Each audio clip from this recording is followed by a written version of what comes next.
What is up, loyal lads and laddies? My name is Midnight Wolf, and welcome back to another episode of Star Citizen. In today's video, we are going to actually continue where we left off in the last stream from earlier today. I do apologize that I had to kind of end that stream kind of in the middle of the tutorial that I was kind of doing. And so that kind of makes me want to actually do kind of an edited video in the future where I am able to go through and go in depth and maybe script that one a little bit more to where I can get my thoughts all into one video, or maybe video segments that kind of applies to a specific category of information. So I don't know, we might do something like that in the near future. But we are going to continue kind of where we left off. I did not leave the spot that I logged off at. I just went ahead and logged off in the bed, so my ship should, in theory, be right where I left off. So we logged off in the bed, like literally as soon as I ended that stream, I logged off in the bed. So now I get to kind of show that I can get up from the bed, holding F and then clicking on the get up prompt. So now we are here in my Cutlass Black, as you can see, and I did forget to kind of go over some of the basics in terms of like movement wise. So I guess I can kind of demonstrate that real quick. So the how you run is a little interesting in the game. I don't know if any other games have done it. I'm sure they probably have. But for instance, like if you're walking, you press up on you press W basically. You know, it's the usual WASD keys to move around, and you can go forward, backward, left, right, that sort of thing. And then shift allows you to run if you hold it down. And so, you know, your basic keybinds, of course, when it comes to any kind of video game for that matter. But what makes it kind of different is, like, right now I'm just walking, but I can change the speed of my walk using the mouse wheel. So if you scroll up on it, you can increase your walk speed to like a little jog. And then if you lower it down, obviously you go back to a walking position. But no matter what speed you have your walk at, you can always sprint. So you go just slightly faster than the fastest jog. Not much, but just enough to where it makes sense to use. So there's that. So now we went over the basics of movement. And while we're out here too, I think I also forgot to kind of go over the inventory. So if you press I on the keypad, you'll bring up your inventory. And right now I don't have really anything that allows me to have inventory on my person. But if, let's say, I had an armor, chest piece, and pants, chest pieces and pants have inventory space, as well as you can equip a backpack on your guy, and that also has inventory space as well. And then also with the Cutlass Black, or any ship that has an interior that you can walk around in, you have ship inventory. So right now my inventory is empty, but I can drag and drop things from my inventory into the Drake Cutlass Black. So right there you just saw me move from my helmet or my head to the ship inventory. So it's just that simple. Now you do have like filter options. So if you have a bunch of undersuits, which is what I'm wearing right here, this is the undersuit, and then you can put armor on top of that undersuit as well. And so you can select these different filter options to you know, make it easier to find whatever it is that you're looking for. But right now I don't have anything in my inventory, of course, but If you were had an abundance of all these things and you're needing a specific weapon, you can click on the little weapons tab and it will bring down every weapon that you have in that inventory. Ammo, utility. Utility would have like things like the multi-tool, for example, is something that it would have, as well as I think it has multi-tool attachments as well and med pins. So if you watch the previous tutorial, I did kind of go over where you can get some of some of that gear. But I didn't really purchase anything or bring anything with me. However, we will get to that here in a little bit because we are about to head on over to Everest Harbor, which is a space station. Hi, Squirrel Lord. And so what we're going to do now, and I'm going to go ahead and if you don't want your global chat up and running, you can hit F12 by default, and that will take the global chat away. So right now we are just in deep space. We had just ended the stream literally right here in this very spot. We're just above Hurston. Well, I did have to quantum travel out just a bit because I didn't want to log off and the gravity bring the Cutlass Black down to the planet. Because if you log out, that's, I guess, another thing I should say. Don't ever log out of your ship while you're in the atmosphere of a planet, because when you log back in, your ship may be off, and when your ship is turned off and your engines are all turned off, your ship is gonna hurtle down to the planet, and yeah, that's no fun. Yeah, so I guess now we can go ahead and turn our engines and everything back on. Using the method I showed in the previous stream. You just hold F and then hit the flight ready prompt on the screen. Now, the flight ready prompt, or even the turning stuff on and off, is in specific parts of different ships. So if you have a different ship than this, you might have to kind of put your cursor and just kind of pan back and forth until you find the information that you're looking for. Because, like, for instance, I can turn my engines on and off right here. I can power the entire ship off here, as well as I can open the exterior, which if I press that button, then that opens up all the doors of the ship.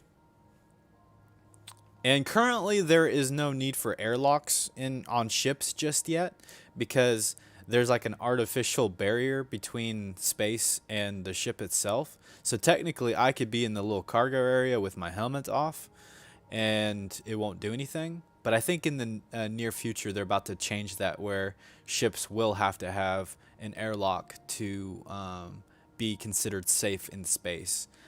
So right now I could totally get out, take my helmet off, and be totally fine.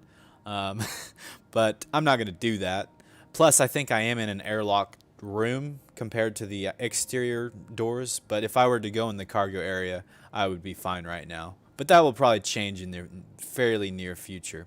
Now, if I wanted to close the exterior from the cockpit, it's basically the same area.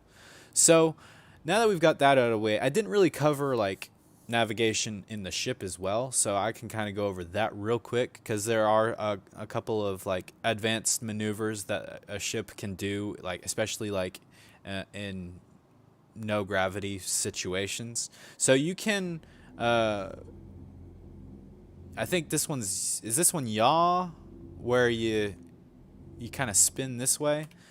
I can't remember if this one's yaw or pitch. It may be pitch. Yeah, I think this one's pitch, and then the other one is yaw, which to yaw I think is just your mouse.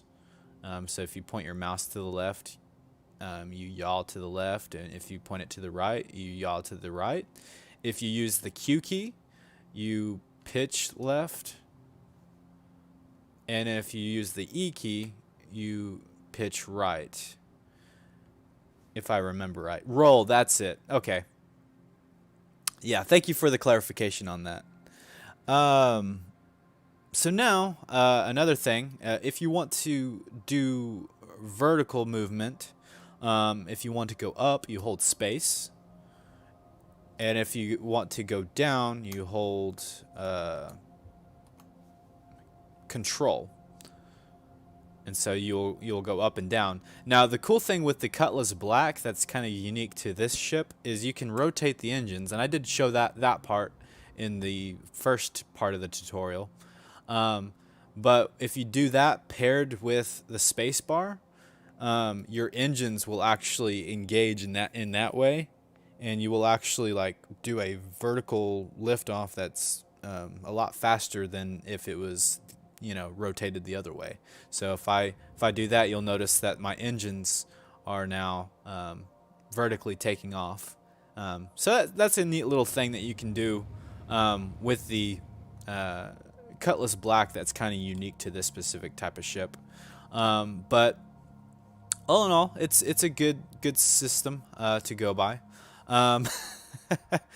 So now, I guess one thing that I can go over too is weaponry. So right now we're not in an armistice zone. So if you notice that we don't even have a comma ray icon up in the upper right hand corner of the screen, and we don't have an armistice zone icon up in the upper right hand corner of the screen, which the comma ray one is the one that looks like a satellite, and then the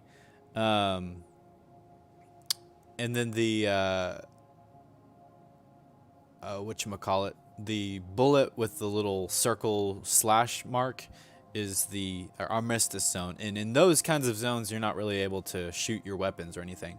But since we're out here, I can actually shoot my weapons. So pretty much just like any kind of like weapon, it's the left mouse to shoot your left weapons. And then, well, not necessarily your left, but it is like the left side of the screen. So right now, right then, I was just shooting my Badgers. But as you can see, it's shooting from both sides. But that controls the left, or that's controlled by the left mouse click. And then your other weapons are your right mouse button, which you notice that I used up some of my ballistic ammo because there's multiple different types of ammo. One is the lasers, and then there's the Scorpion, which is a ballistic type. And ballistics, you have to rearm and resupply. The other ones you don't have to. It relies on the ship's power supply and all of that stuff. So that's kind of the basics of shooting and that sort of thing. Then you can switch over to your torpedoes. So to do that, you press the middle mouse wheel button down. You don't scroll with it, but you actually physically push down on the scroll wheel, and it will bring up your missiles and stuff like that. And you can dry fire them, I believe. Yeah. So I just dry fired one. However, it does have a locking mechanism in place to where if you have a person that's within a certain range, then you can lock on that person, and then unless they use chaff or decoy type stuff, the missile will kind of follow their movement. And then if you're too close, you can't fire, and if you're too far away, you can't fire. That's if you're locked onto somebody, or if it detects that you're trying to lock onto somebody, then you can't fire too far away. But like I said, you can dry fire when you're not locked on, and it will take a straight path. So yeah, I think that covers the basics of maneuverability and your weapons on your ship. I'm not really going to go into the components and all of that stuff and how they work just yet. I may save that for a more in-depth tutorial because it can get a little complicated, and I still don't fully grasp everything that goes on and what's compatible with what. So, but I'll learn. I'll get there. Dumbfire, yeah. Did I say something different? Dumbfire is probably a better term to use. So yeah, so there's that. So now that we've got that figured out and sorted out, the next step of this tutorial is figuring out, okay, where in the heck do we go? Well, there's a multiple things that you could do at this point. You could go and do a mission. Depending on what kind of mission you want to do, you can actually, with zero gear on, like I currently have, you can go and do like dogfighting type stuff, because all you need is your ship, and as long as it's got full ammo and all that, or still has ammo, then you can use it in kind of dogfighting combat. But if you want to do FPS stuff, you're going to have to do an extra step, which I'm about to go and do right now, and that is I'm going to stop by Everest Harbor, and this next segment of this tutorial will kind of go into how to utilize the star map within the game to select the location that you want to travel to, and what that's going to do is allow you to quantum travel to that location. So if you press the B button right now, you'll notice that there's a bunch of different arrows pointing in all sorts of different directions, and it's kind of hard to memorize what all is what, where all it's at. You have to kind of hover over it, so it can get kind of confusing of where you want to go. So a way to make it a lot easier on yourself is if you press the F2 key, or let's say you accidentally pressed F1 for example, you can also go to this icon down here called Skyline, and it brings up the star map. And you'll notice it's kind of hard to see this one there. I'll zoom in a little bit. You see Hurston, and then you also see Crusader, you see Microtech, and ArcCorp. Those are the three main planets on Stanton, the current star system that is the only one that's in the game currently, but they are going to add a couple new ones, hopefully by the end of this year. One's called Pyro, the other one is called Nyx, but we won't go into that for the sake of this. But basically, each planet has a set of moons. So if we zoom in on this using the scroll wheel, the little mouse scroll wheel, you can zoom in on a planet. Or let's zoom out with the scroll wheel as well. You can also double click a planet, and it'll instantly go close to the planet that you're wanting to click on. And then same is true for the moon. Like you can click on a moon and it will zoom in directly to that moon. And to quickly zoom out, you can double click the right mouse button to zoom all the way out. So yeah, let's go back to Hurston real quick. And so yeah, you can see all these different moons. Some planets have like 2 moons, others have like 4, as you can see. It kind of varies, which is cool. It's cool that each planetary area is unique in its own sense. But right now we're interested in going to a space station called Everest Harbor, and that floats above Lorville on Hurston, and that's the city that we came from during that first tutorial video. So we're wanting to go to Everest Harbor, which is this space station right here. Each planet has its own kind of main space station that is hovering above the main landing zone of that particular planet. So for instance, Hurston has Lorville. If we click on Microtech and zoom in on that one, you'll see that there is another space station called Port Tressler, and that's above New Babbage, which New Babbage is a main landing zone of Microtech. And so right now we're only interested in Hurston, so we'll just go back to that one again. And that's another thing, you can kind of move around holding down the left mouse button as well, just to kind of change a perspective as well.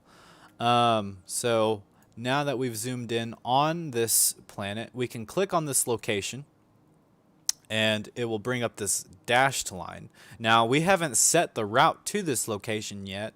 If you look up here, there's a button that says set route.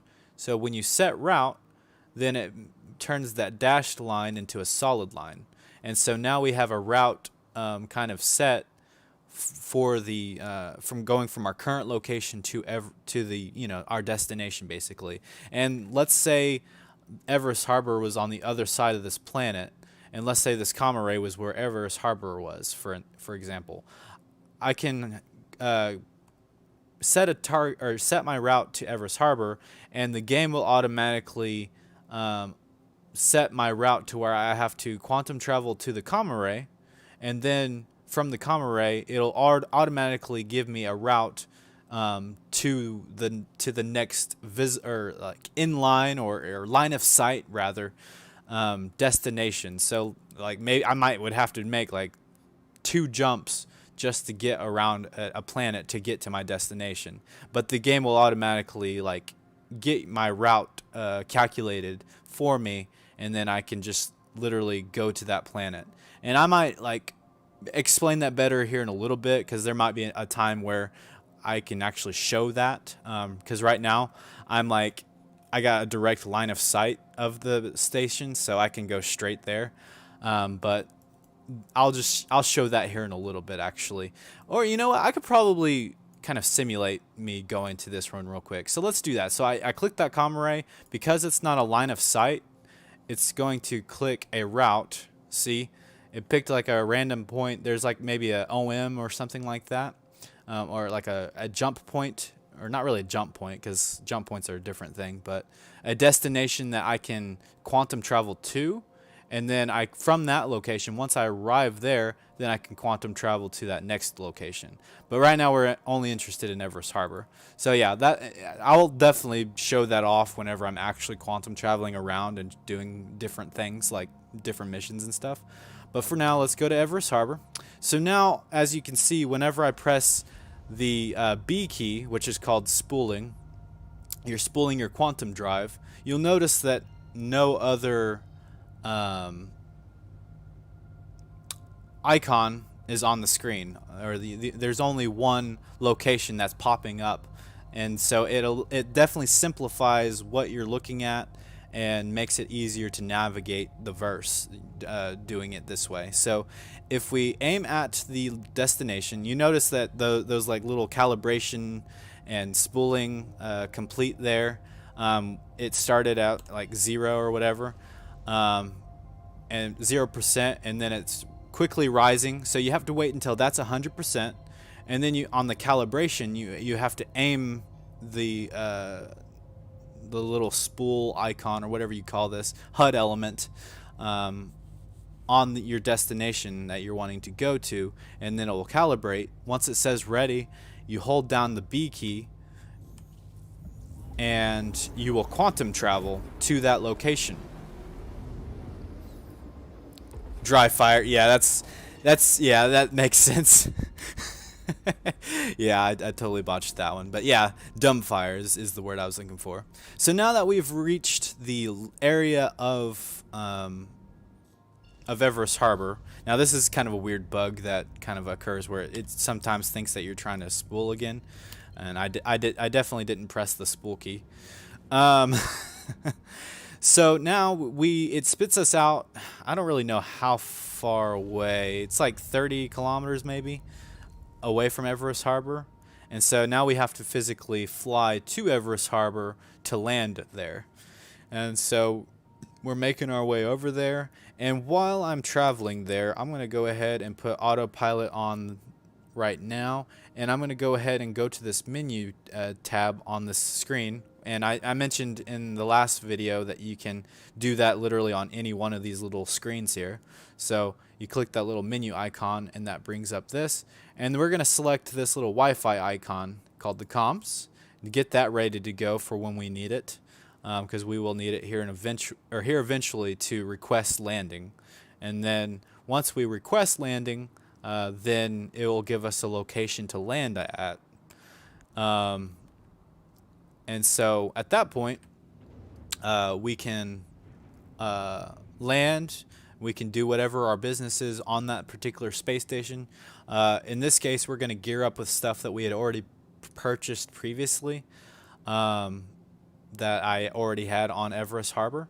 I'm going to go ahead and open up another method for how you can request land. And let me do that just real quick. I'm going to go ahead and stop just in case I take a long time to explain this. I don't want to run into the space station when I'm rambling on about this next thing. So if you open up the mobi-glass with F1, you can go to the comlink section, which is that first icon. And that's going to bring up your global chat, and you can switch between channels of different chats. You can look at your friends list, and you can see the pending icon. But on the friends list, looks like we're not close enough to be able to do it just yet. But it's very similar to this little screen down here that you saw me change earlier, where it shows your friends list, and you can communicate to them through this little screen down here on the actual ship itself.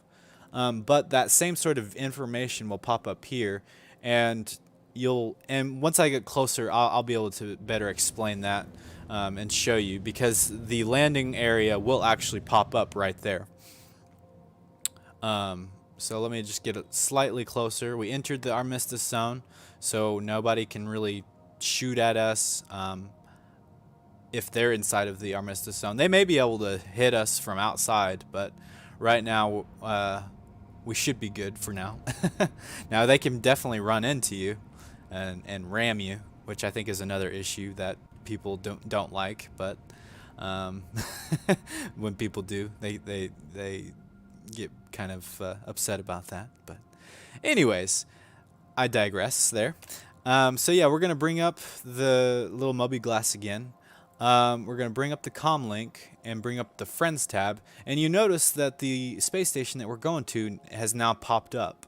It says Everest Harbor. So if you right click on it, actually no, you press this button. I thought you could do it from right clicking, but I guess not. You press that little icon there, and you'll get that notification to land at the assigned landing bay. And then you get this little marker here, a little chevron with a circle, and you can travel to it.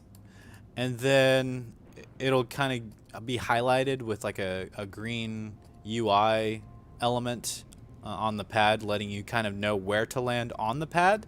So it allows you to make sure that you're centered and all that good stuff. Now, in the event that, let's say you're traveling too fast. I've noticed whenever I travel too fast within a zone like this, that the security gets activated, and they will come up to you and request you do like a random search basically, and they'll scan your vehicle, make sure that you don't have anything illegal. And I need to probably quickly explain this too, to remind you guys. Whenever you're flying around, your landing gear is going to be up. So if you want to engage that, you press N, and that puts your landing gear out. So I apologize for that, for not going over that. So yeah, let's say the security guard is like, hey, please halt. We're going to scan your vehicle. Just immediately stop your vehicle and let them scan you. They'll say, all right, you're free to go. And then you can go about your merry way. If you have illegal stuff on your ship, I think they will actually do something about it. I don't know. I've never had anything illegal on my ship, so I don't really know what they do. But I think whenever they scan your ship, it'll say something. So be careful about what you have, because it may lead to you being discovered. So yeah. So there's that. So now we landed on the space station. So there are a couple things that we need to do. We don't necessarily have to, but I'm going to go ahead and demonstrate that here in a second, because we did use some of our ammo, and we also used up some hydrogen fuel as well. So we need to be able to resupply that. So what we can do here is press F1 to bring up our mobi-glass. And if we click on this little wrench icon down here in the bottom of the mobi-glass, you'll see we have some options to repair, restock, refuel, and refuel quantum. There's two different types of fuel that you've got. You've got hydrogen and quantum. Hydrogen fuel is only like your normal thrusters and stuff like that, where you're just flying around. Quantum fuel is only used when you're quantum traveling from point A to point B, from like planet to moon, or moon to space station, or planet to planet, and you're going into quantum travel. That's what the fuel that you use there. But when you're not in quantum travel and you're just flying around, you'll use hydrogen fuel. So, and looks like I took a little bit of damage at some point. I don't know when, but we need to repair that as well. We're going to restock our ammo that we spent earlier when we were testing out our weapons, and we need to refuel everything. So go ahead and select all of those and then hit confirm. And now you actually have to physically wait. And if you notice, like down here, hydrogen fuel's filling up. And then whatever repairs we received, if your ship is in a lot worse condition than what mine is or was at the time, you'll see it like flashing or whatever part's being repaired, and it'll be like flashing indicating that it's being repaired. And so that's just some good things to know. So you want to make sure that your hydrogen fuel and all that is replenished, as well as your ammo, which it doesn't look like my ammo actually got replenished. So I'm going to double check that, make sure it did. I guess it did. I thought I started out with like 300 something, but I guess not. Maybe I had like 260 something and dropped. Maybe I had like 295 starting out and then dropped down to like 260 something. But anyways, I got that figured out. So now we need to gear up. So we're gonna hold Y to get out of our chair, and that gets us to where we can walk around within our ship. And while we're in the ship, we can open up our inventory once again. And now that you can see, since I'm at a landing zone, it has its own local inventory, and I can pull from that as long as I'm on the space station. And I can be on the landing pad, I can be within the facility. As long as I'm like on the space station at any point, I have access to this inventory. And so now I want to switch out my outfit there. I want a different undersuit. I just double clicked on the undersuit that I wanted, and now we need some armor to get geared up for what we're about to do.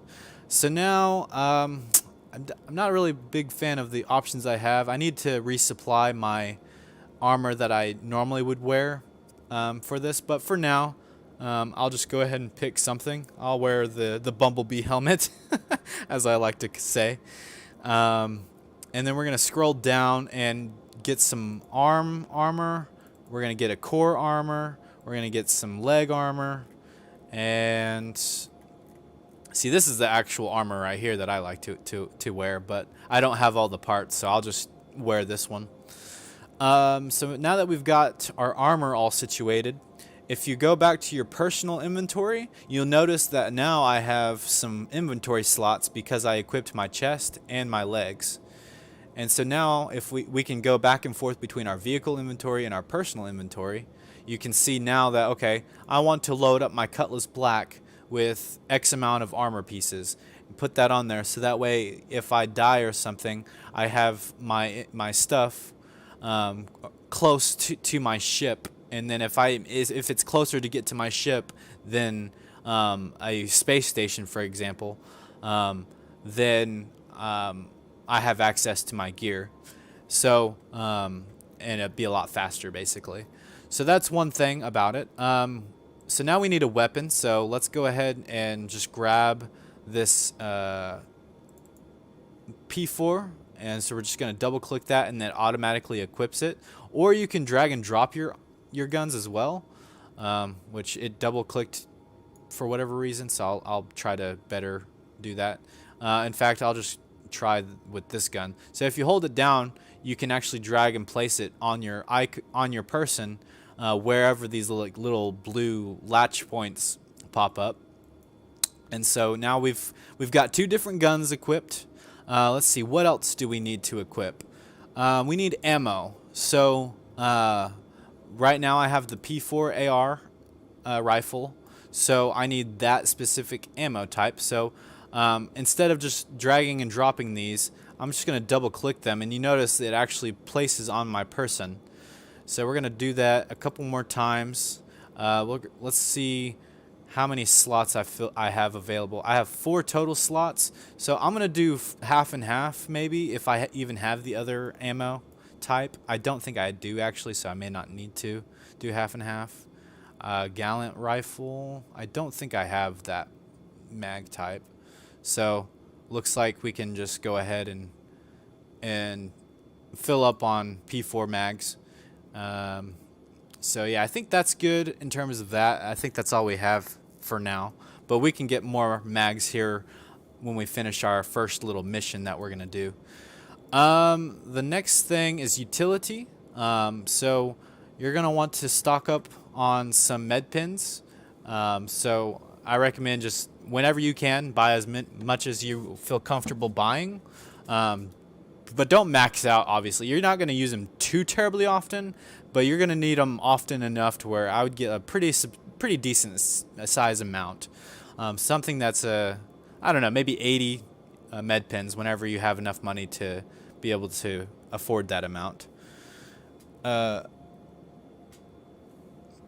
So now, if we want to equip the med pins, you just once again double click. And I don't know how many slots there are on this. Looks like 3 slots to equip those. So as you can see, once again, it's physically on my person. So, and that, I guess I can get into that a little bit too, is the inventory here that's on your person is different than the inventory that's in your stuff, like in your chest piece or that's in your leg armor. So this is like actually attached to my person. This is the inside part of that component of that armor piece.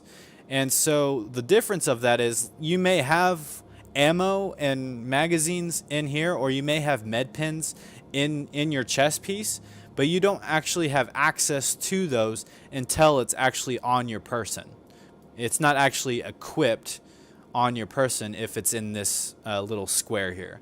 So just the key information there to prevent you from thinking that you are equipped with weapons and go to reload your weapon and find that it's not actually equipped, so you're not gonna be able to reload. And that's kind of crucial if you're in the middle of a firefight and you're trying to reload your weapon and have to go to your inventory screen just to put it into your gun. So I definitely wanted to throw that little tidbit of information.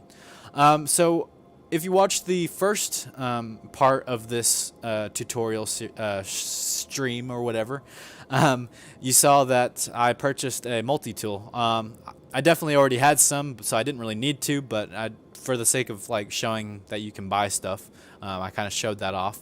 But we're going to need a multi-tool, and we're going to need the tractor beam attachment as well for that. So when you double click on that, it equips to your person. And I probably need to get off of my ship before it despawns. I mean, it shouldn't do anything. It should just kick me out and put me back into the space station. But I'll go ahead and move. So that's a good point too. If you leave your ship on a landing pad for too long, it will despawn on you by storing itself. So we're gonna go ahead and just go back to the terminals to retrieve our ship here in a little bit, so that way it resets the time and all that good stuff. So yeah, as I was saying, we needed the multi-tool, and then we needed the tractor beam attachment. Now the multi-tool can also have other attachments, and we're going to go ahead and take some of those with us, so that way we can demonstrate how the multi-tool works a little bit here in a little bit. We'll demonstrate that in the weapons and all of that here once we leave the Armistice Zone, because we're not technically allowed to bring those out in the Armistice Zone. So we'll wait on that, but we've got ourselves pretty much geared up, I would say. If we wanted maybe a knife or something, or we could even have a pistol, and that can be equipped on my other hip. But we'll go ahead and equip a knife, for example. And so now we are pretty much fully geared and ready for our adventure that we're about to take part in, to kind of show off how to accept missions, and of course how to navigate to said mission.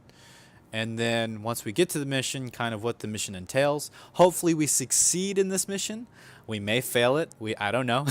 hopefully we are able to win. But we'll kind of show that off here in a second. Looks like when I equipped my knife, it went away. So sometimes the inventory is a little weird like that, and you go to equip something and then it doesn't equip. So definitely want to double check before you head out that everything equipped properly, because there have definitely been times where I haven't checked and then thought I had stuff equipped. So definitely want to put that information out there as well. So I think we're pretty much ready to go. I don't really need this gun, so I may just put it up. Honestly, because I don't even have ammo for it. So I think one rifle is pretty good. Anyways, you know what? I'm gonna go ahead and bring a couple of sights so I can show off how to customize your gun as well. I should have thought of that. So yeah, we're gonna go ahead and grab like a sight. I don't know if this suppressor will fit this. I can't remember if it fits or not. I can't remember what size the P4 rifle. If it lets me equip it, of course. It's kind of being a little fidgety. There we go. Oh, nope. It's not wanting to properly upload. I'll try it one more time. Did you work? Hey, there we go. All right, so we got our attachments. We're going to show that off here in a little bit. Once we leave the Armistice Zone and we head on to our mission. I think that's it. Yeah, I think we're ready to embark on our journey. So just like the Lorville terminals, these are the terminals on Everest Harbor that you come to retrieve your ship. I guess one thing that I should probably show off too, so that way I know for sure that I spawn here if I die. That's something that I should do. I'm pretty sure I have it set here, but just to be sure, and I can kind of show that off as well. Let's go to this medical clinic real quick. So this is how you set your spawn on different space stations or even landing zones. You come to this little check-in terminal here, and you will hold F1 or the F key, and then left click on it on the little prompt, and it'll give you like a room number to go to. So then you follow this little path back here, and there's different rooms, and you can see the room number affiliated with, of course, which room you need to go to. So there's 2, 3, 4, 5, and it's pretty consistent. I would say 1 is normally out here, and then the rest are all in here. I don't know why they designed it that way, but that's how they decided to design it and made 1 by itself. So then you can come into the room number 1, and you're going to come up to this terminal here, and we're going to click on the regeneration icon that pops up. And as you can see, we do have it set to this location, but there will be an option here that I think it says like imprint or something along those lines, like in between these 2 squares. So if I had it set to something else, or I went to a different clinic, I can come to this screen, click imprint, and it will transfer that data over to the new clinic, and then anytime I die, I can respawn at that other clinic. But for now, since I'm already set my spawn here, I don't necessarily have to do that. But just that's good information and good habit to get into, especially if you travel from one place to another, and like let's say I started out here in Hurston and I wanted to go do missions over in Crusader. I'm gonna want my spawn point probably somewhere in Crusader. I think I could probably set one at Crew L1. I don't think Port Olisar has one, which is the space station above the main landing zone here at Crusader. I can't remember. I think I could go to some place and set my spawn there, but I can't remember which one. I think Crew L1 is one of them, if I remember right. But yeah, so that's kind of how you set your spawn. That way, when I come over here and do my missions and I die, I don't have to come, or I don't have to spawn over here and then come all the way back. Because whenever we get into quantum traveling from planet to planet, you're gonna see that it's gonna be a long travel. I mean, it could take 5 to 10 minutes at times. So you kind of want to make sure that you cut that time in half, or a lot smaller, if you will, for lack of better terms. I'm kind of blanking on my words right now. I guess while we're here too, we can also go over how you can buy like food and stuff. So these landing zones or space stations also have like little places you can buy stuff and interact with. Not everything is interactable, but you can get like water and drinks there, and you can get a burrito there. So little fun stuff like that. Over time, you'll see in the lower hand corner my food and water status dropping. So if it happens during the stream, I will definitely draw attention to that. And keep in mind, you have to have your helmet off. So in order to eat and drink, so you want to make sure you're in an oxygen rich place. So I'm gonna go ahead and retrieve my ship again. I know this is a lot of information, but I'm trying to be as in depth as I can. And it's kind of all over the place because I am kind of improvising this as I go. And like, as I see something that I need to bring up, I'm bringing it up. I do want to probably do a better, like more scripted video where I kind of break things up into little categories and maybe explain things a little bit better. But I think I should probably show that off here later. So I'm going to go ahead and grab this and store it in my inventory. So that way I have a water to demonstrate that, and I'll even store the burrito.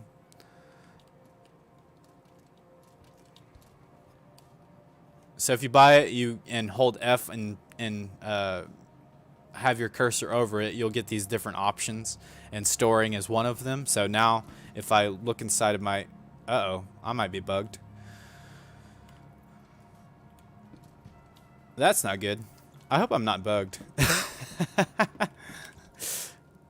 That might be an issue.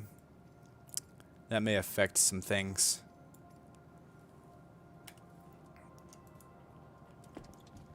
I may have to hop servers.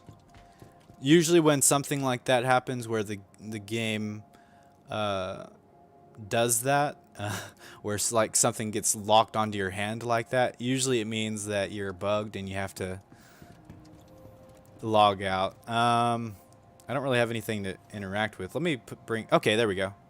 That seemed to have worked. Alright, let's put that away. Hopefully. Hopefully we're not bugged. Alright, that should be good. So now if we open up our inventory, we will see that we have apparently 2 waters and and a burrito. So now we are ready to hop back into our Cutlass Black. So we're going to go to any one of these little elevators. It could be any one of these in this specific area. We're going to call the elevator. Ooh, we didn't have to wait on this one. Sometimes you have to wait on the elevator to arrive before leaving.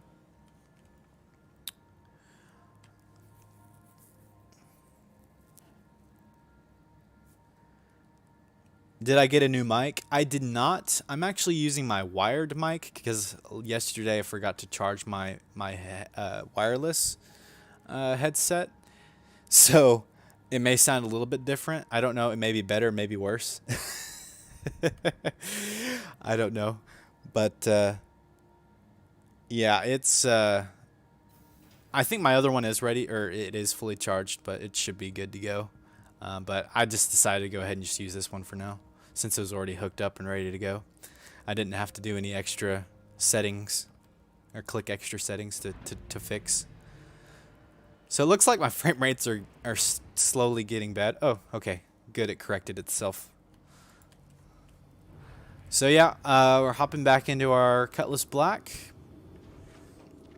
And one thing, and I mentioned in the first video, but I'll go ahead and kind of reiterate it. You don't necessarily have to hail a landing pad because you don't have to open any hangar doors.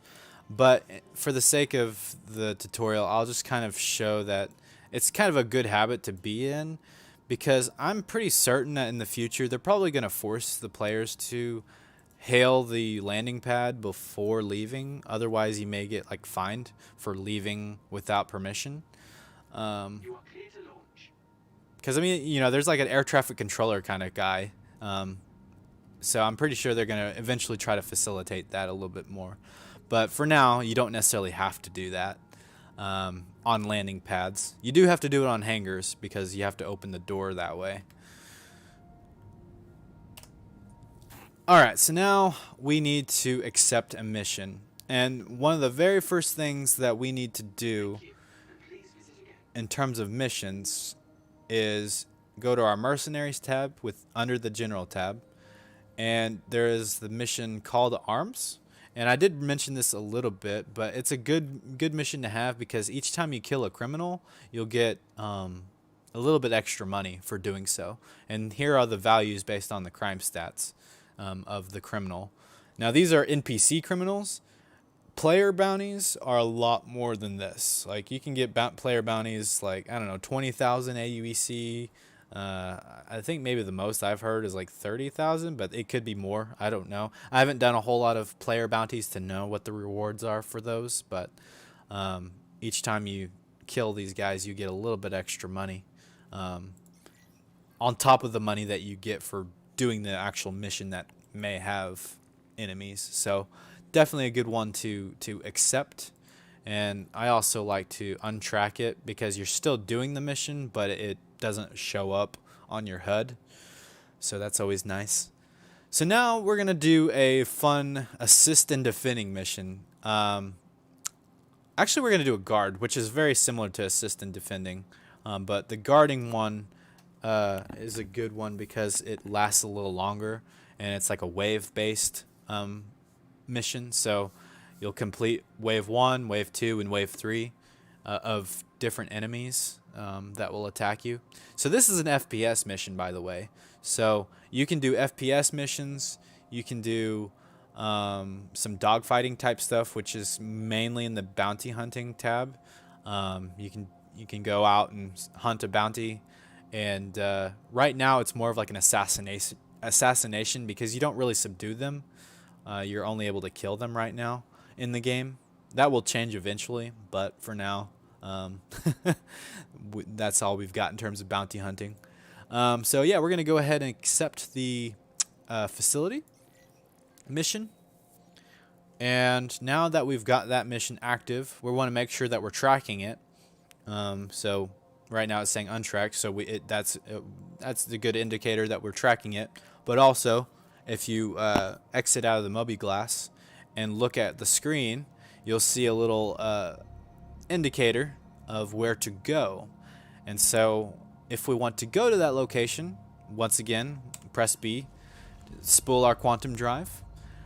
We'll wait until it calibrates, and once both calibrations are at 100%, we can then hold B down. And now we're doing a quantum drive that's more planetary based. So like before we went from like deep space to the space station, now we have a kind of a different quantum travel where it kind of skirts along the edge of the planet, which is kind of a nice feature. Definitely helps when trying to go to parts of the planet that are on the opposite side of the planet. So that's a good little tidbit of information. Now it does kind of stink because this mission, this particular one, is at nighttime. That's the only thing that kind of stinks, is it's hard to see, so it's going to be hard to kind of show everything. I was hoping to get closer, which I guess I could probably show that now that I'm outside of the Armistice Zone. I could probably just park right here so the mission doesn't start.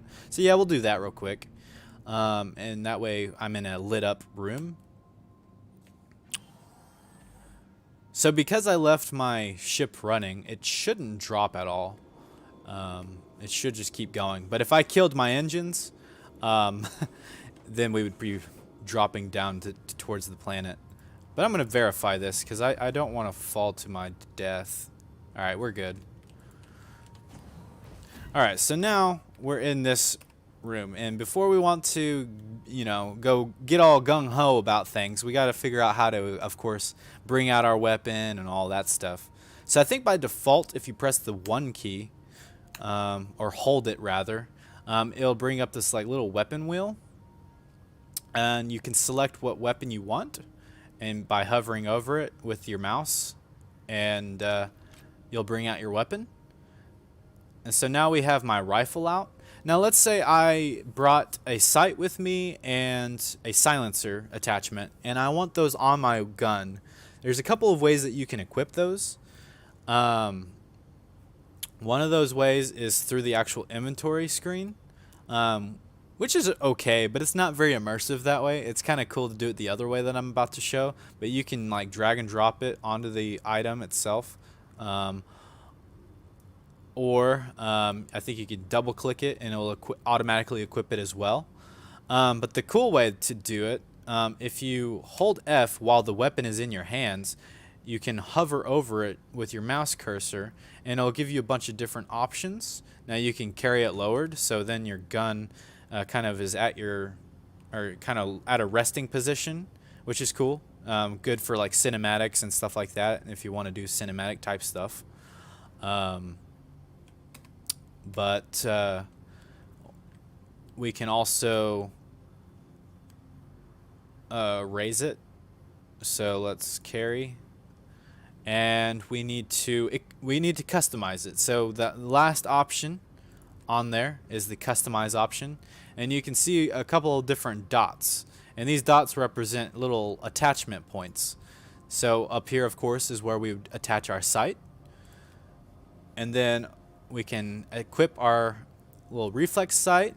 We can go back, go to the barrel side, and looks like my silencer is not equipable for some reason. It was the one that was bugged earlier, so sometimes when something is not working, it's a good indicator that it's not going to work in other places. So it just completely bugged, and I just need to get rid of that silencer. But this would be where you would equip the silencer attachment. So that's unfortunately I don't get to show that off, but that's how you would do it. There's other things like under barrels, so there's like a laser and a flashlight attachment that you can get. So those are pretty cool and very useful. But you don't really need the flashlight because your helmet actually comes with a flashlight. So if you press, I believe it's T, right? Yeah, T, your helmet flashlight appears. But I mean, if you want a flashlight on your weapon, that's totally cool too. But this is just a good you got a few options there. And I think to activate your underbarrel attachment, like your laser and your flashlight, instead of T, you would use U. But since I don't have one, it doesn't do anything, of course. But so now let's say we want to put that away. We can holster it in that same little weapon wheel by holding the 1 button. Or we can swap weapons to, let's say I want the multi-tool attachment, or the multi-tool. And so let's say we have the tractor beam attachment right now in our multi-tool. And that does like a little beam, and any items that are on the ground, if we highlight that, and we can actually like move that around with the tractor beam. But let's say we wanted to do some mining, and we came prepared where we actually brought our mining laser attachment. We can do the same thing that we did with the gun. Bring up the little customize UI here, click the little icon, and now we can switch it to a mining laser, which is a nice feature. And we could probably show off a little bit of mining. I don't know if I will in this tutorial stream. It just depends on how much time we've got. But we've got that. I don't know why I brought that up. But as you can see on the little handle there, it actually shows mining now instead of the tractor beam. And another cool feature that this multi-tool can do is it has a little medical attachment. So you can do like medical gameplay and heal people and stuff like that. Now I don't think I have the required ammo that goes into this. I think there's another like ammo piece that you need to utilize to actually be able to use it. I haven't really done a whole lot of medical gameplay, so I don't really fully know how it works. But I'll definitely figure that out and probably do like a more in-depth video about it later on. But for now, this is all I know what to do in terms of the medical stuff. But we're going to go ahead and switch back to our tractor beam because that's the one we're most likely going to use on our mission. And so I'll show that off here in a little bit. So now we can exit that. Let's bring up our weapon wheel. Let's go ahead and holster it. Let's say you don't have a weapon at all. You can actually bring up Unarmed Combat, and you can actually punch with your mouse buttons. Left mouse for left hand, right mouse for right hand, and you can block by holding both of them at the same time. I think if you double click the left button, you kind of do like a left shuffle, and you double tap the right button, you do a right shuffle. But that's only if you are that's only if you're in unarmed combat, I think. I don't think you could do that with a gun. I could be wrong. Yeah, it doesn't do anything if you have a gun. But unarmed combat, you can do that little dodge. Now let's say you're aiming. You can aim with your right button, and you can kind of lean over using your E key to lean right, and then the Q button to lean left. And it's by default, I think it's toggled. So if I just tap it, I stay in that position.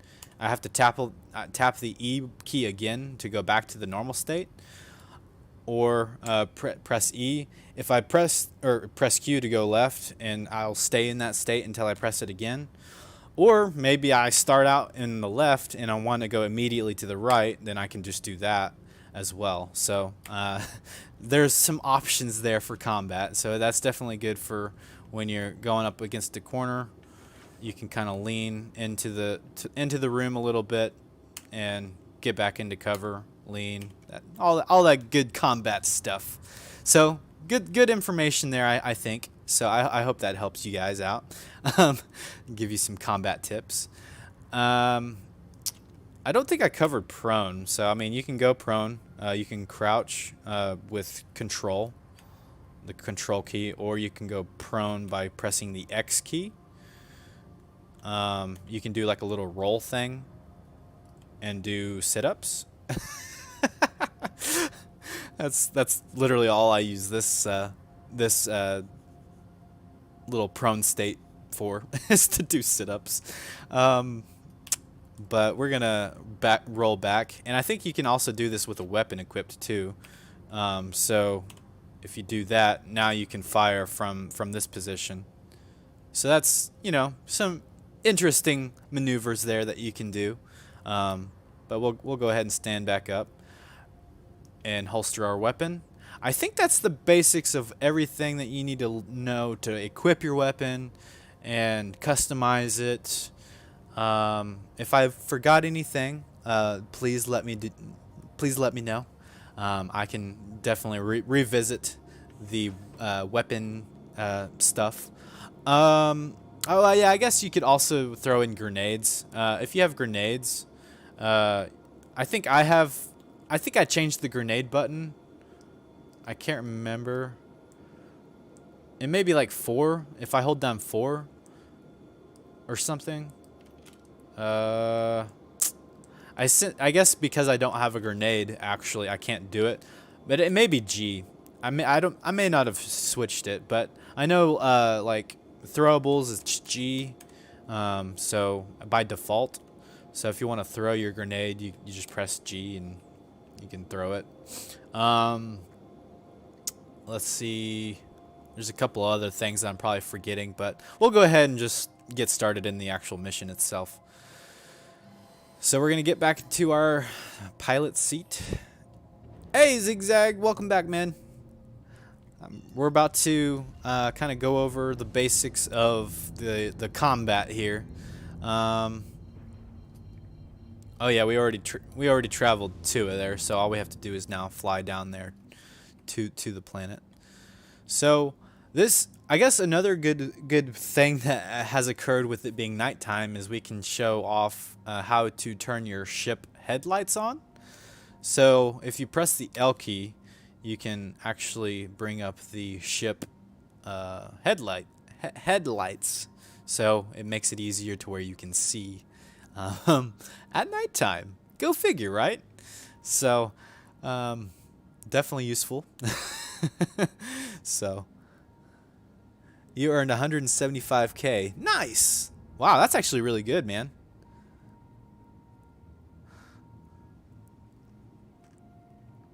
So yeah, we're flying towards our objective now. I could probably speed up just a little bit. Not go too terribly slow. I drive like in real life, super slow.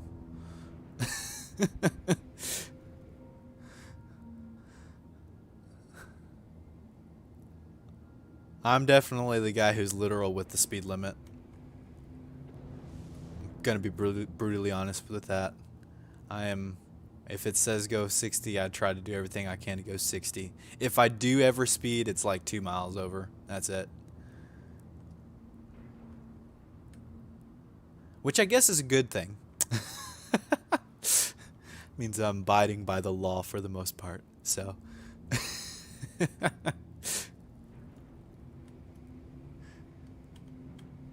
So anyways, now we are approaching our facility that we are about to guard.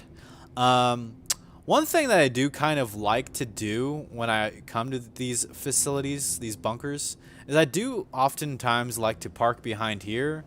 Basically because there's a turret on this building, and there are 2 reasons for them to fire at you. One is if you're a criminal. 2, you're technically trespassing, but you're given clearance because you're doing a mission. So if you're in this area and you're not doing a mission, you can get shot at. And so if you finish the mission and you're here for an extended amount of time, the turret may turn on your ship and you may be stranded here. So I like to park to where the turret shouldn't be able to hit my ship. It should be okay here. I don't know. Hopefully it's okay here. But for now, we will park it here.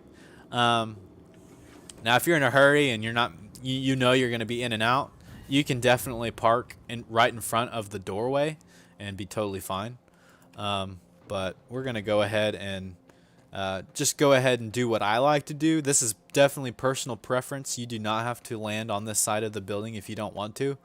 But I just have better peace of mind knowing that it's not within line of sight of this turret, because it's a deadly turret. Let's just say that. So let's go ahead and get our weapon ready to go. Now, if the game bugs in terms of our magazines, I'll definitely be able to show you some fixes to that bug, or like workarounds, because that does tend to happen where the magazines don't want to properly update, and so then you have to physically remove the magazine from the gun. So I'll definitely go over that if that, of course, happens. But yeah, we're starting our little mission here. We're dropping down. The mission hasn't really like officially started because this particular mission, it's the waves. So we have a little bit of time before the mission actually starts to kind of see what kind of loot we can get. But as soon as that clock ticks down, then it's go time. Decent loot in here, some like food and stuff. It looks like. Definitely will take advantage of that, I think, later on.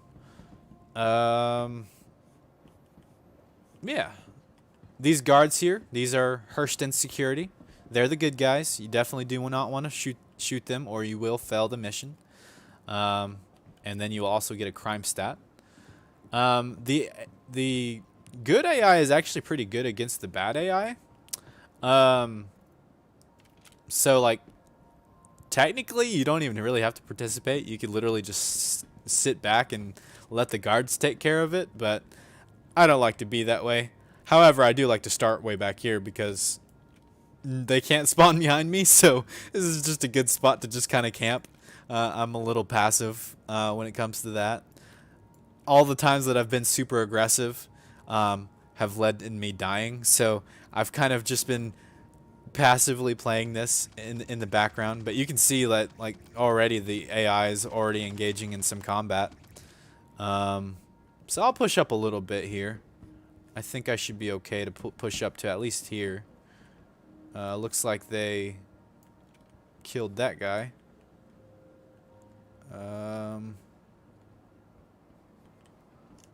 Is there anybody else here? Oh, there they are. There's a guy. Man, my aim is a oops, I just pressed the wrong button. That's the story of my life. I like to push the wrong button. Oh, if you press B, that's another thing. If you press B on certain weapons, you can change the fire type. So now I have it in burst mode. It's by default automatic, but now it's in burst, so I won't waste as much ammo. And I'm slightly more accurate from a distance as well. So definitely good to know. I think this one has 3 fire modes. Burst. Ooh, I almost shot them. Get out of the way, guys.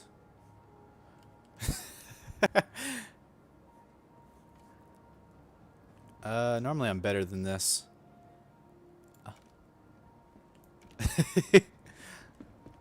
But it doesn't help that these guys are just standing around right where the enemy is.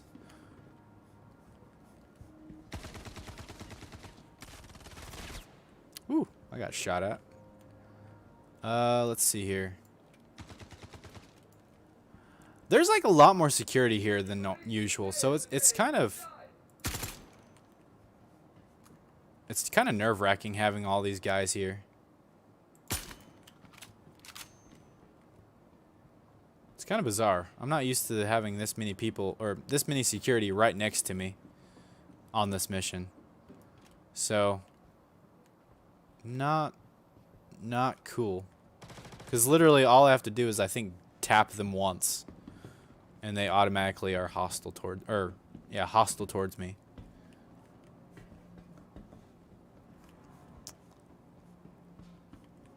So you gotta be careful. And then plus you fail the mission too.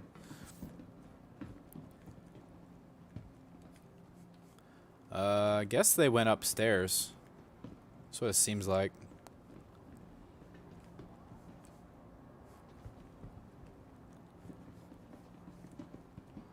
So we'll just kind of follow the security, I suppose. Oh, they already got one of them. Where is this guy? Is he up there? They're acting like he's up there.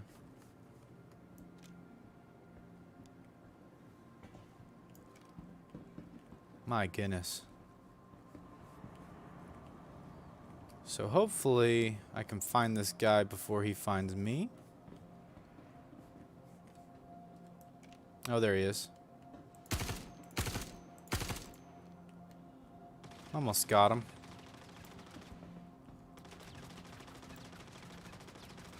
Come on, show your head. Got him. Alright, so that's wave 1. Gonna go ahead and make sure our magazine reloads there. Cool. So now we've got 2 more waves of that.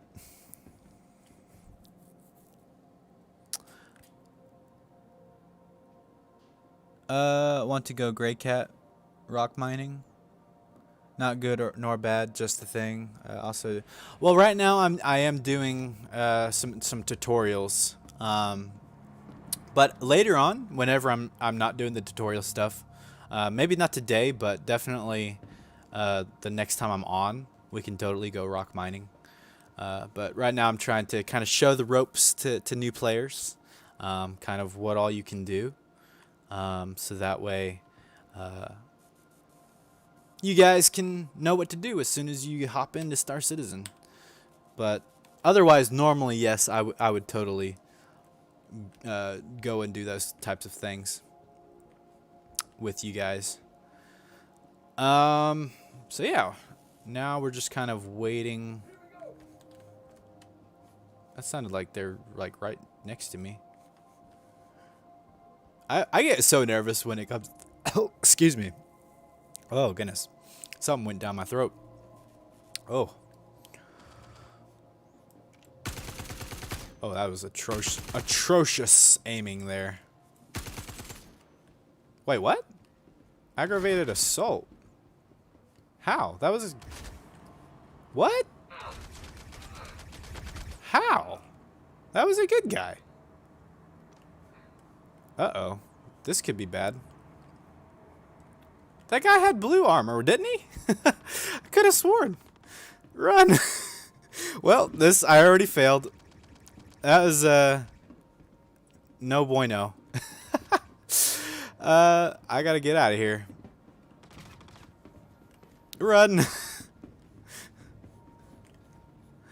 Well, technically, I guess the mission is still running, so maybe if I stay in the area, I could still benefit from it. But yeah, already doing a great job in this tutorial. How do I get access to those bunker missions? So that's a good question, actually. Let me kind of back up here so I don't get shot while I do this. Wow. See, accidentally hitting that one guy. He didn't even die, and I get a crime stat. And I thought I could have sworn it was a bad guy, but I guess it wasn't. So yeah, if you're wanting to do these missions, but basically what you're going to have to do is you're going to have to work your way up within the security of each different planet to do it on that specific planet. So right now I'm on Hurston, so I'm worried about my reputation with Hurston security. And if you work your way up within the security ranks, I'm security contractor 3. So that gives me access to the current bunker mission that I'm doing right now. In order to do enough of these specific missions that I'm about to show. Oh, it's not even showing up. Oh, I think it's because I have a crime stat now. It's not going to pop up. There is a mission. What is it called? I think it's assist and defend. Assist in defending the site. And it's similar to this one. Only there's only 10 enemies. And it's a single wave. Once the enemies are all dead, then you successfully completed that mission. But if you get your reputation high enough, you can start doing these bigger missions. So right now I'm doing this guard against the threat, and the bonus is 60,000 if I complete it.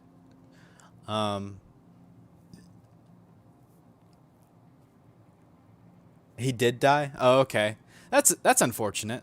Was he a good guy or a bad guy? I could have sworn it was a good guy. I saw red and stuff. I didn't see yellow. Red and blue is what I saw, but I guess my eyes deceived me. So yeah, so once you get to the certain reputation, then you can get the 60,000. And I think if you get to like 40 or 50, or 40 or 50, you get to level 4 and 5, I think you can do missions like up to 90,000. I don't know if that's true or not, but I'm pretty certain that I've heard that you can do like 90,000 reward missions once you get to that level of reputation. So definitely I'm hoping to get to that point. I'm already off to a bad start with this video in terms of like failing to do it right. Is that a good guy? No, that's a bad, or that's a good guy. I meant to say bad guy. There we go. So now, I mean, it looks like it's going to allow me to actually complete this mission. In normal situations where this mission's actually working 100% right, it should technically be failed right now. But for some reason there is a bug where if you, I guess, if you do what I did and get the crime stat, you can still finish the mission. Um, so kind of weird. I'm definitely going to take advantage though of this and stay in the area as much as I can. Hopefully they don't kill me. There's a good chance though that my ship is destroyed. No, it's still there. It looks like. See, that was a good reason why I parked. I knew there was a good reason why I parked behind the building. So now, yeah, if I would have had it where the turret could shoot it, my ship would definitely be destroyed. And there's still a possibility that it is destroyed right now too. But it's looking very promising since I could still see it up there. So yeah, definitely some good things of what not to do when you're doing this mission. Definitely make sure you know who you're shooting at before firing. However, this mission has made me super jittery because 9 times out of 10 I die from it.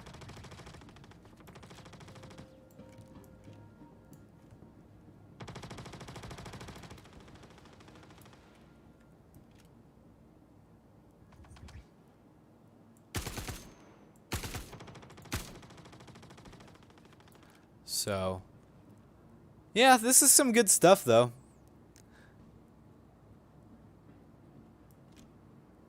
I do like these bunker missions. Hopefully I'll complete it relatively soon. If the AI decides to start working and start shooting at them, and not shoot the walls.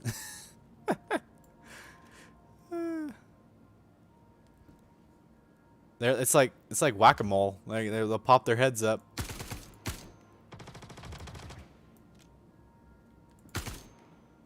Oh, I think I just killed another good guy. Whoops. I'm just doing great today.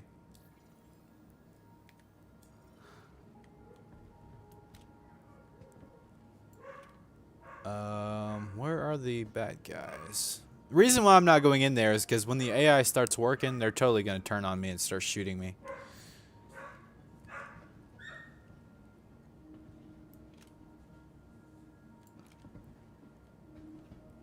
Thankfully, they haven't done that yet. Hostiles remaining. There's one guy left.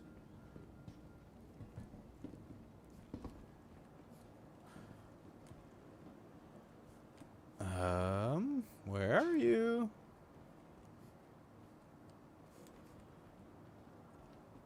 I have this feeling that I'm going to get like all the way into the facility, and then these guys are going to turn on me and start shooting me.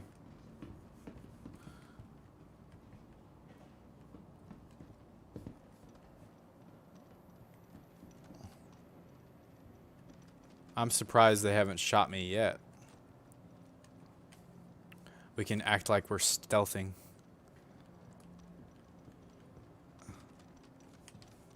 Ah! Oh, yep, oh, yep. They're shooting at stuff. This is no bueno. There he is. Got him. All right. See you guys later. I guess I was gonna do a better use of the multi-tool, but here's a good use of the multi-tool. You shoot a guy, his gun drops on the floor. You don't want to get out of cover. You can literally do that. Grab the gun that you just picked up and go your merry way. So I'm gonna definitely take off before these guys decide to shoot at me. We're gonna go to surface level. All right. Another thing that you could do when you pick up these guns and stuff is you can take the ammo out and put in your reserves, and then you can equip that on your person later on, or you can do it right now since I have the mag space. And honestly, I think I'm just gonna go ahead and take this rifle with me because I'm wearing a heavy armor. I can actually carry 2 guns on my back. If you're wearing light armor, I think you can only carry 1 on your back. Unless you're wearing a backpack. Then you can wear 2, which is nice. I should have covered that whenever I was going over the armor stuff, that there's 3 different tiers. There's light armor, medium armor, and heavy armor. And it actually matters. So, if somebody wants to accept my bounty, so now that I'm a criminal, I guess this is a good time to actually go over how to clear your crime stat. So, that definitely brings up some good points here. We're going to have to travel to a different location, so I'm thinking maybe ArcCorp. That way I can buy some hacking devices, so that way I can then come back to Hurston and go to a security outpost, much like one of these, and hopefully be able to clear my crime stat. So we will see. We'll see how that goes. I may just go to Korea just because that's where I know to go the easiest. I don't know. We'll see. At least for now. Oh, yep. Let's get out of here.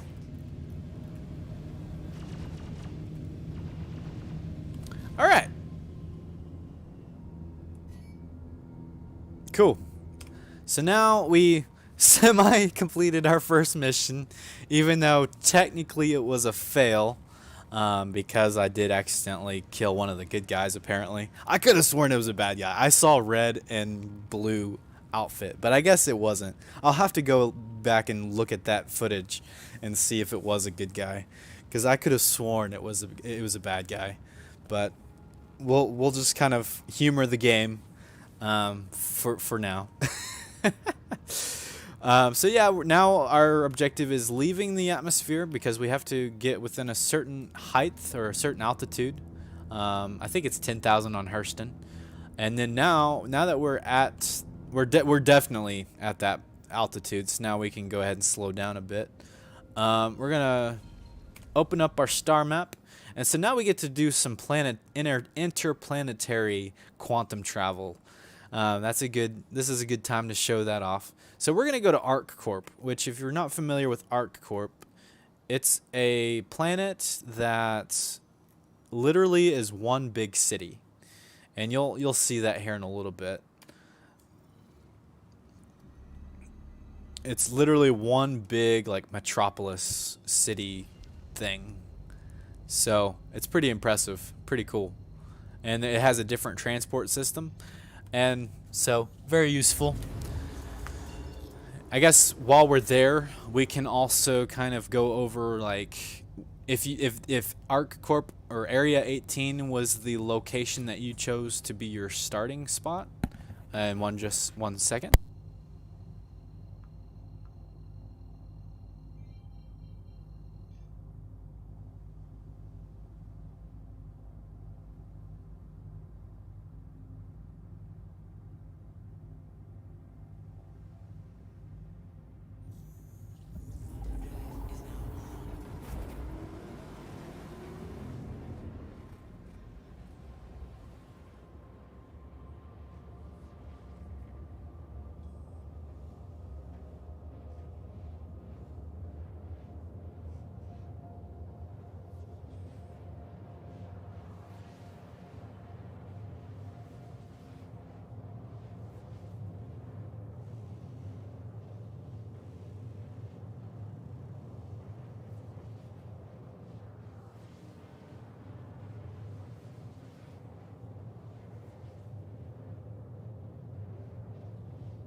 All right, I'm back.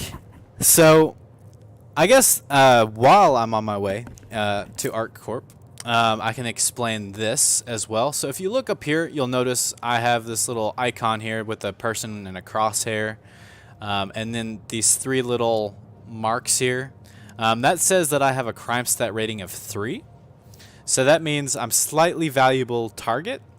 Obviously, the higher that number, the more valuable of a target I am. I think the highest is 5. So, um, yeah.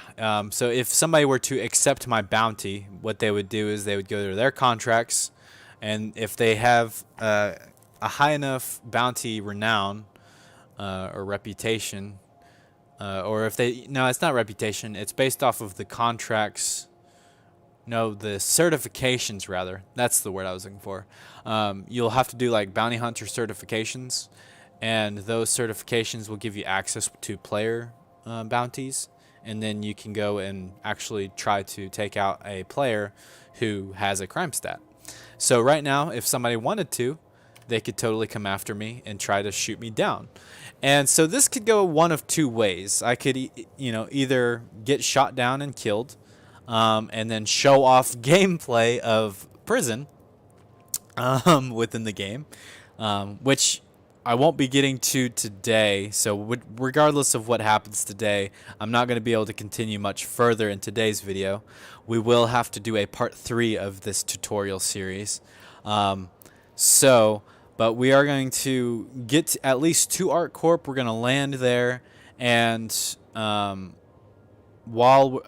that's kind of where we're going to log off and call it a day, because I do need to get to bed soon, and so that way I can go get up, especially with daylight savings time and all that stuff, time change. I'm going to be super tired in the morning, so I definitely need to get to bed soon.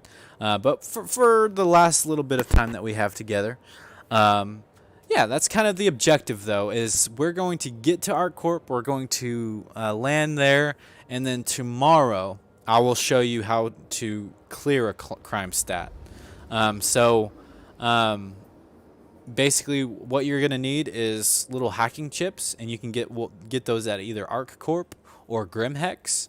ArcCorp is better because you can buy them in bulk, because you can buy them at a terminal. But in terms of coming to ArcCorp, this will be a great opportunity to kind of show you guys around ArcCorp. So I think this little tutorial series may be a pretty lengthy one. I think it will be a full-blown tutorial of how to play this game, and it will actually have some good location information on how to navigate the different landing zones, the major ones, I should say. So I didn't expect it to be this long, and I'm already being tracked, it seems. So I need to probably get out of this place. I'm just gonna go to area 20 real quick. That's not the one I want to go to, but just to get away from this potential bounty hunter, we're gonna do that, because I really don't want to get shot down right now, but we'll try to get away from him. I don't think they're gonna expect me to go to area 20 though, so I think we're good. That's just a random one I chose to go to.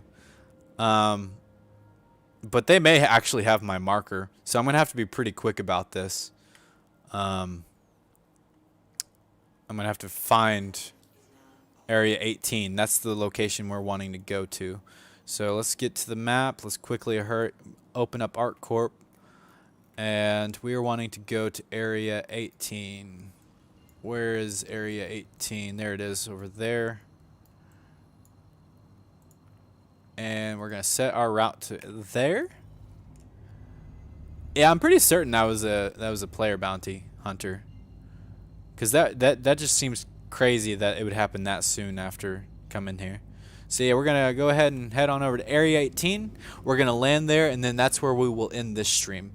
But yeah, I didn't expect it to take this long to go over a lot of the basics, but I mean, this is a fairly in-depth tutorial series that we've got going on. So I think that this will turn into something really good, really special. As opposed to having like a bunch of tutorials, it's kind of all like wrapped up into like a few episodes. A lot of the stuff that you need to know. Resyncing. Okay, good. So yeah, I think that this will be a pretty good series for sure. But I do kind of want to break it up into smaller snippets of information. I think, and maybe go in more in depth on some of the things within specific videos. So I don't know. We'll kind of play around with that idea for a little bit, and I'll think about it and think about what I want to do, how I want to format all of that stuff.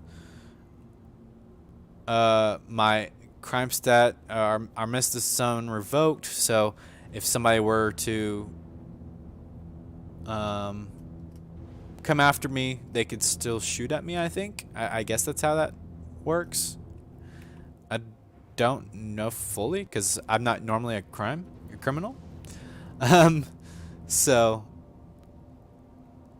but I know a little bit about it. And I'm a criminal by accident. It was an accidental kill, for the record. Let's see. Where is this landing zone? Sometimes this one's hard to find for whatever reason. I think it's that big area over there.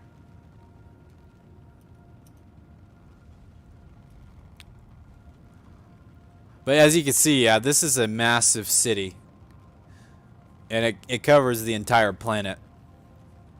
Now, I'm sure there's quite a bit of, like, repeat type stuff. Oh, there it is. Hang on.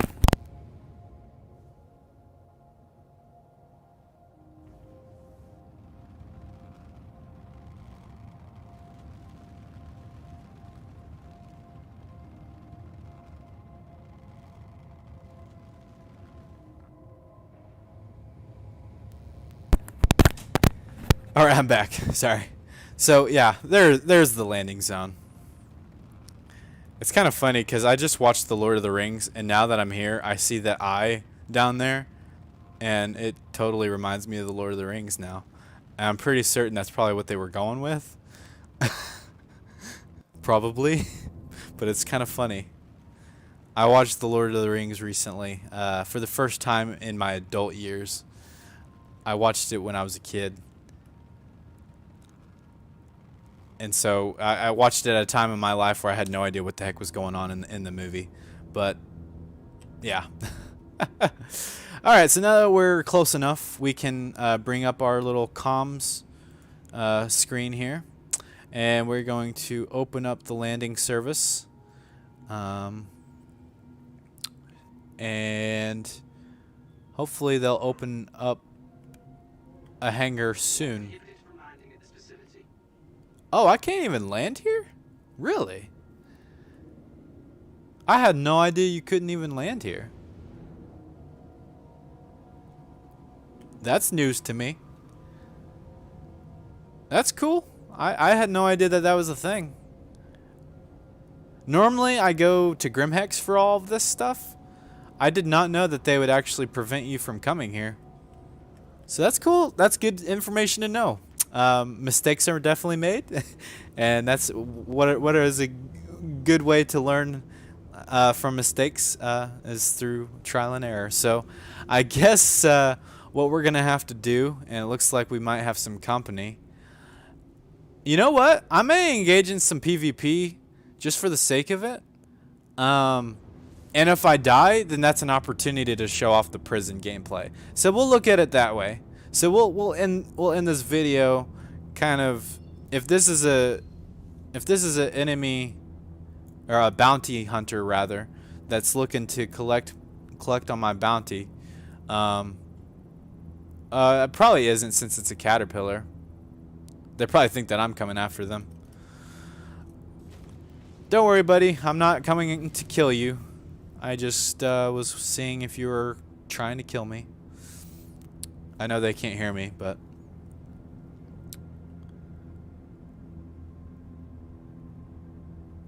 it seems like I'm being hunted. I don't know for certain, but there was a blip that came up earlier of somebody that may have wanted to take me out. So I don't know. It may have just been NPCs, but I didn't want to take that chance, so I just totally jumped away from it.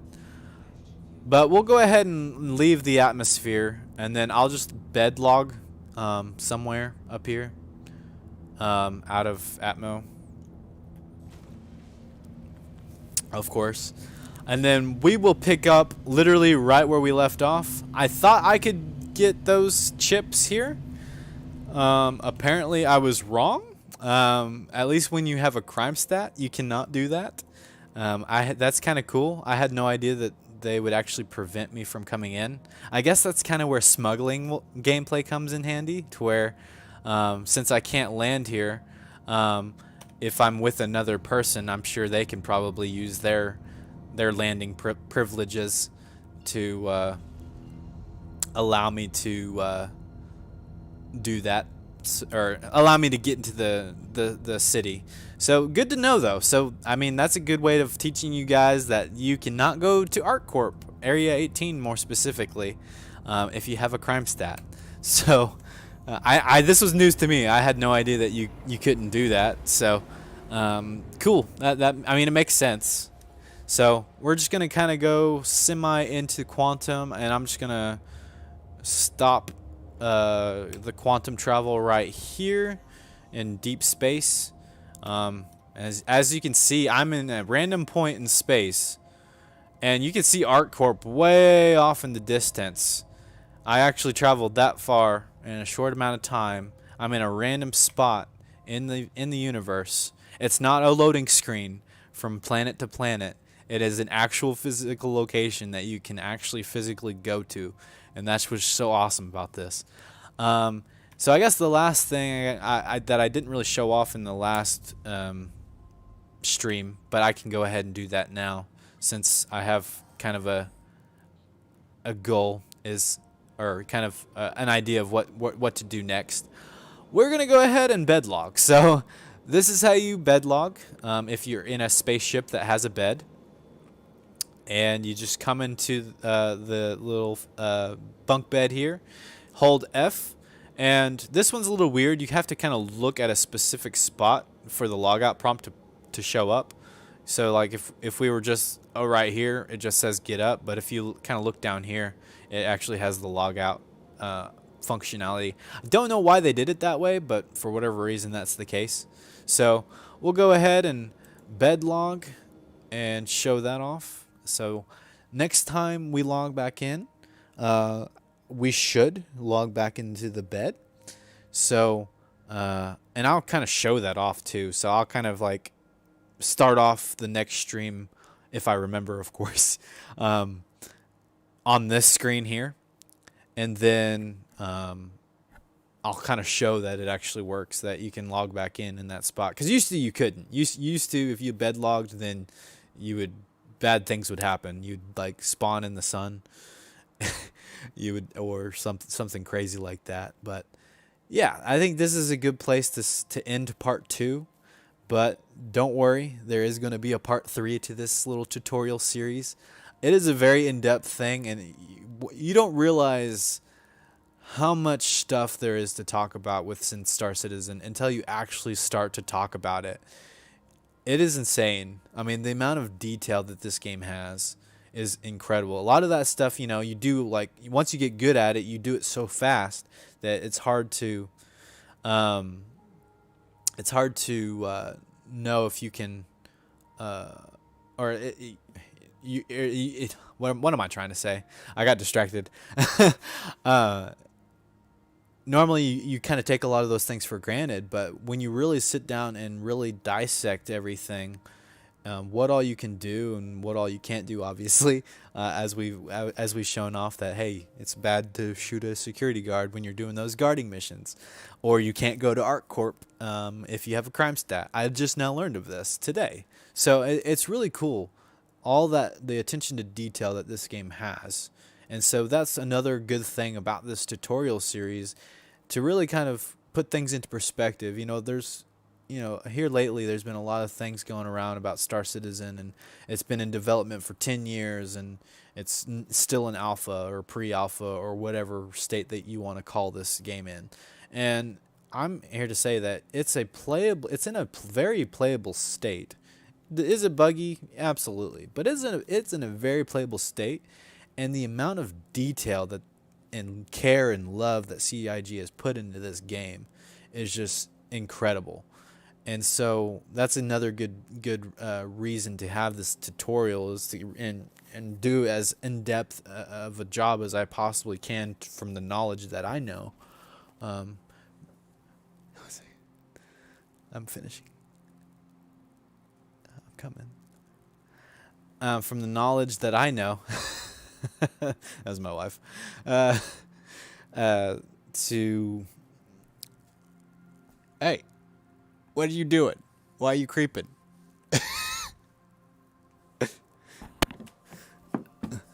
Hang on, just one.